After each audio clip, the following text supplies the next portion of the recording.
విద్యలు ఎన్ని నేర్చుకున్నా కూడా అవసరమైనప్పుడు ఆ విద్యాజ్ఞానం స్ఫురణకు రావాలి. అలాగే విషయాలు విన్నప్పుడు ఆ విషయాలకు సంబంధించిన జ్ఞానాన్ని చెప్పగలిగే విధంగా ఉండాలి. ఆ స్ఫురణ శక్తిని మనకు అనుగ్రహించే మంత్రం మేధాసూక్త మంత్రం. కొత్త విషయాలు తెలుసుకున్నప్పుడు అవసరానికి ఆ విషయాలు స్ఫురణకు రావాలి. అంటే స్ఫురణ శక్తి అనేది తప్పనిసరిగా ఉండాలి. ఆ స్ఫురణ శక్తిని అనుగ్రహించే మంత్రమే మేధాసూక్త మంత్రం. అలాగే విద్యలు నేర్చుకున్నప్పుడు అవసరానికి ఆ విద్యలు వినియోగించగలిగినటువంటి ధారణ మనకి ఉండాలి.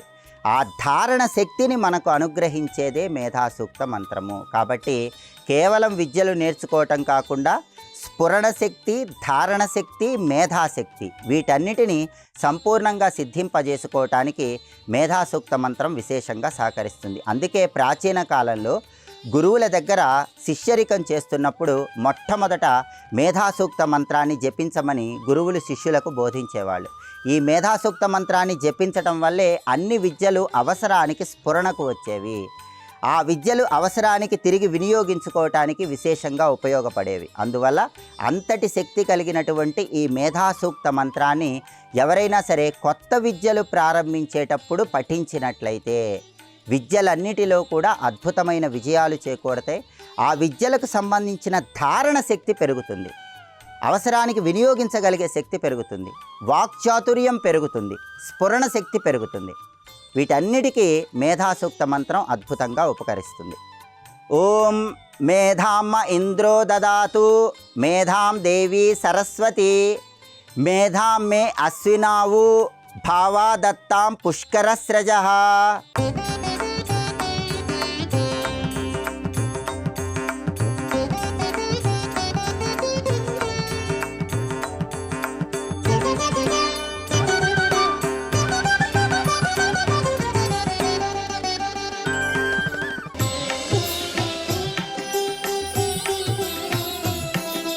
కృష్ణ యజుర్వేదంలో తైత్తిరీయ అరణ్యకంలో ఈ మేధాసూక్త మంత్రాన్ని చెప్పడం జరిగింది. అద్భుతమైనటువంటి ఈ మేధాసూక్త మంత్రంలో ఉన్న అర్థాన్ని మనం పరిశీలిస్తే ఇక్కడ ప్రప్రథమంగా ఓంకారంతో మేధాసూక్త మంత్రం ప్రారంభమవుతుంది. ఓంకారం సృష్టికి మూలమైనటువంటి ప్రణవం. కాబట్టి మేధాసూక్త మంత్రం మొత్తం కూడా చైతన్యవంతం చేసే శక్తి ఓంకారానికి ఉంటుంది.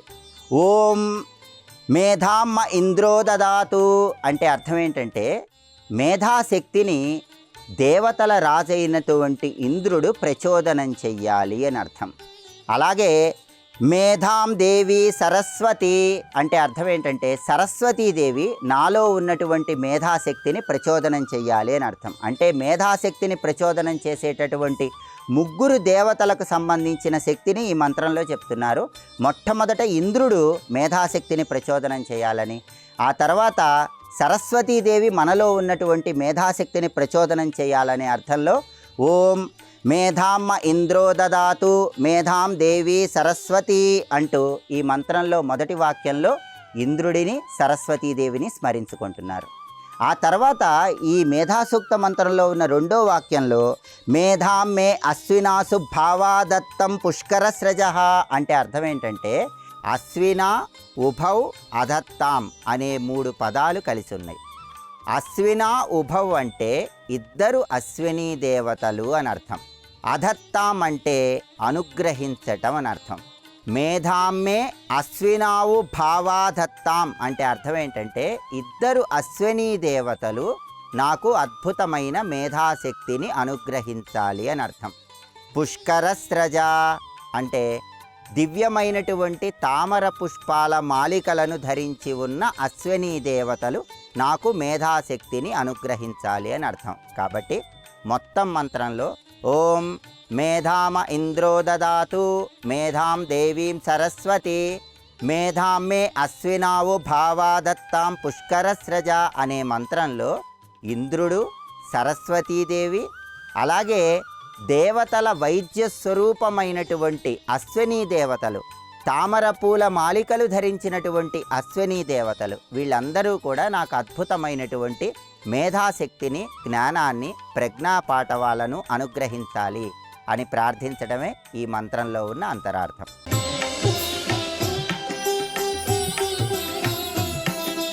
ఆధునిక కాలంలో విద్యార్థులందరూ కూడా సెల్ ఫోన్లు, స్మార్ట్ ఫోన్లు, సోషల్ మీడియా ప్రభావం వల్ల ఏకాగ్రత లేక విద్యలలో అనేక పరాజయాలు పొందుతున్నారు.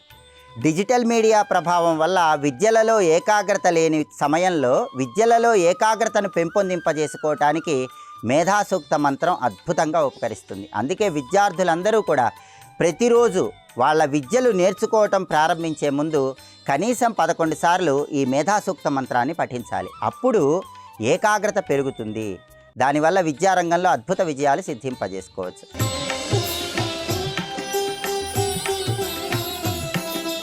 అయితే మేధాసూక్త మంత్రాన్ని కేవలం వేద పండితులు మాత్రమే జపించాలనే అపోహ కొందరిలో ఉంది. ఇది కేవలం అపోహ మాత్రమే.